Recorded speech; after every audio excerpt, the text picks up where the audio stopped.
पति पढ़ता था, उसकी पढ़ाई अभी कंटिन्यू थी, चल रही थी कि विवाह हुआ।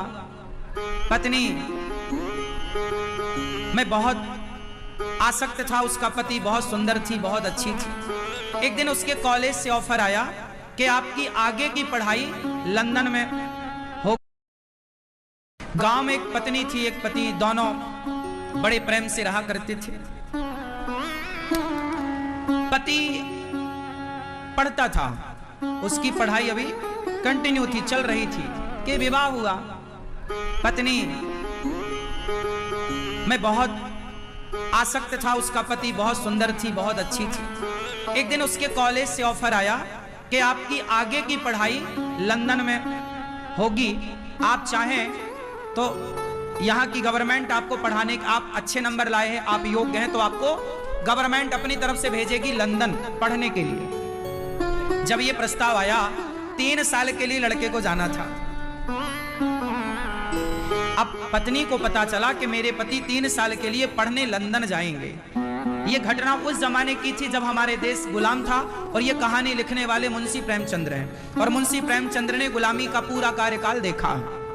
उसी जमाने के कवि हैं, उसी जमाने के लेखक हैं। तो मुंशी प्रेमचंद्र जी लिखते हैं कि वो लड़की, पत्नी आई, पति से कहा, आपका क्या विचार है, लंदन जाओगे? आपको ऑफर आया, आप जाना चाहो जाओ, नहीं जाना चाहो मत जाओ। पति बोला, नहीं, मेरा जी नहीं करता तुझे छोड़ के जाने का, कैसे रहूंगा 3 साल तेरे बिना, मैं नहीं जाता। कोई कैरियर वैरियर नहीं, जो है भारत में कमाएंगे, खाएंगे, प्रेम से रहेंगे, क्या करेंगे इतनी डिग्रियां, इतना पैसा क्या करेंगे जब अपने का प्यार नहीं है? तो मैं तुझे छोड़ के नहीं जाता। माँ को कैसे छोड़ूं, पिता को, और मेरी प्यारी तो तू है, मैं तुझे बहुत प्यार करता हूं। पर पत्नी ने समझाया। देखिए, पत्नी ने कहा कि आप जाइए, आप पढ़ लिख जाएंगे, आप बड़ा कद, बड़ा पद पाएंगे, मुझे बहुत प्रसन्नता होगी कि मेरा पति आज वहां, आपको जाना चाहिए।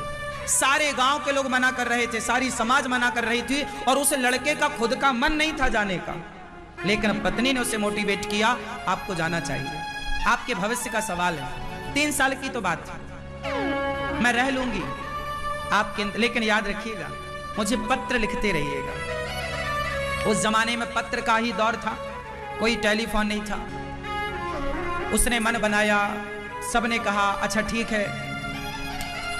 उसका मन नहीं था, पर फिर भी वो घड़ी आ गई जिस दिन उसे विदा होना था। वो विदा होने के लिए चला, पत्नी से मिलने गया, पत्नी को गले लगाया, कहा प्रिय मैं जा रहा हूं, पर मेरा मन नहीं है तुम्हें छोड़कर जाने का। पत्नी ने कहा जी मैं थोड़ी चाहती हूं कि आप जाएं, बस आपके पढ़ लिख लेने से इस राष्ट्र का, इस समाज का कितना भला होगा। आप पढ़ लिख जाएंगे तो आपके दोस्त मित्रों को आप न्याय दिला सकते हैं। आप वकालत की पढ़ाई पढ़ने जा रहे हैं, वकालत पढ़ने जा रहा था, एडवोकेट बनना है, जा। गले लगाया पत्नी ने, प्यार की बातें हुई, मुझे पत्र जरूर लिखते रहिएगा। पति ने कहा प्रिय मैं तुम्हें छोड़कर जाना नहीं चाहता, पल पल तुम्हारी याद आएगी, कैसे रहूंगा तुम्हारे बिना। उसकी पत्नी को भी लगा कि मेरा पति कितना अच्छा है, मेरा कितना ख्याल रखता है। पति चला गया, ट्रेन में बैठा और वहां पहुंचा जहां से बड़ी बड़ी जहाजें, पहले यात्राएं जहाजों से होती थी, उस जहाज में बैठ के वो लंदन की ओर चला।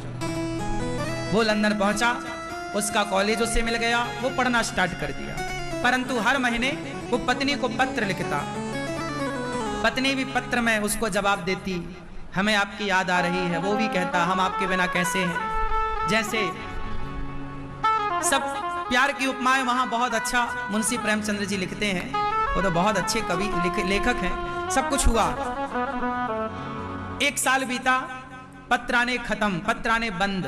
पहले अब 2 महीने में एक बार आता, फिर 6 महीने में, अब तो साल भर हो गया पत्र नहीं आया। पत्नी को लगा मेरे पति का पत्र नहीं आया। अब जब पत्र नहीं आया तो ये भी पत्र लिखती तो इस पत्र का कोई जवाब ना आया, तो जब जवाब ना आए तो लिखने से क्या फायदा।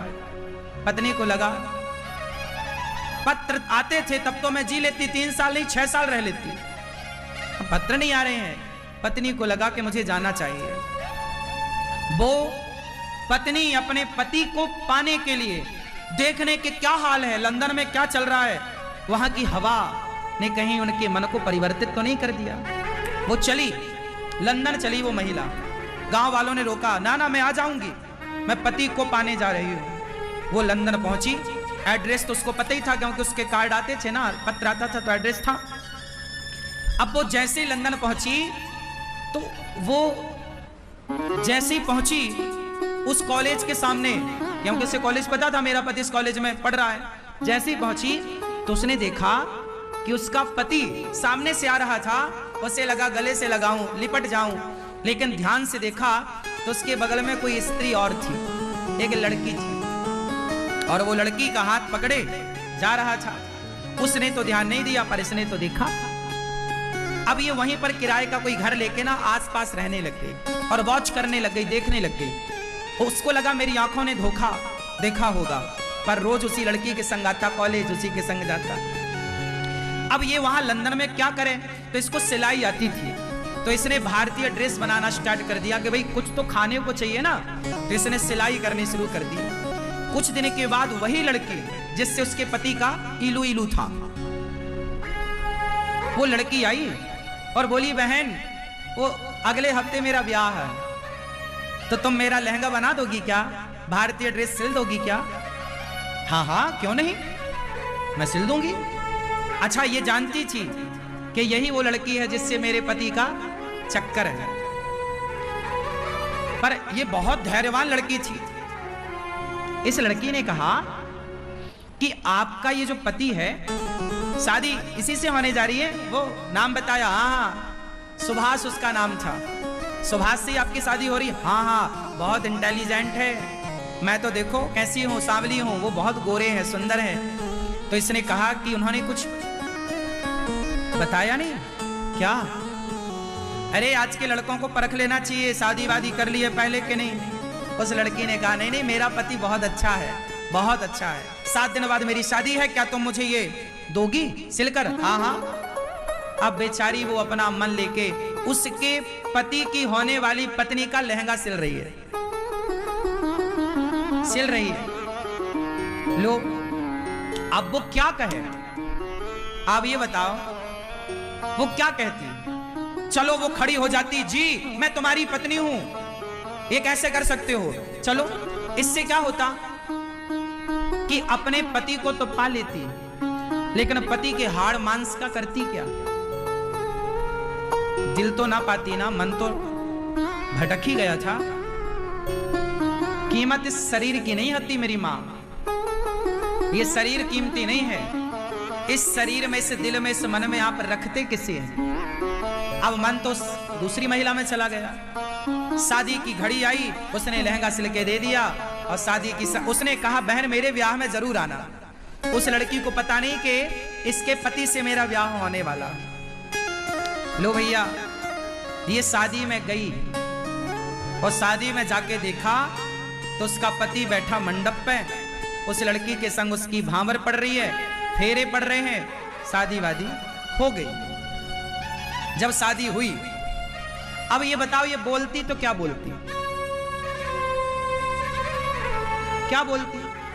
और बोलती भी तो चलो उसका पति शादी ना करता, लेकिन पता तो चल ही गया ना कि ये कितना चरित्रवान और कितना ईमानदार है, कितना प्यारा है, कितना प्रेम करने वाला है। स्त्री को शरीर नहीं चाहिए आपका, पुरुष को शायद स्त्री का शरीर चाहिए, लेकिन स्त्रियों को पुरुषों का शरीर नहीं चाहिए, पुरुषों का मन चाहिए, पुरुषों का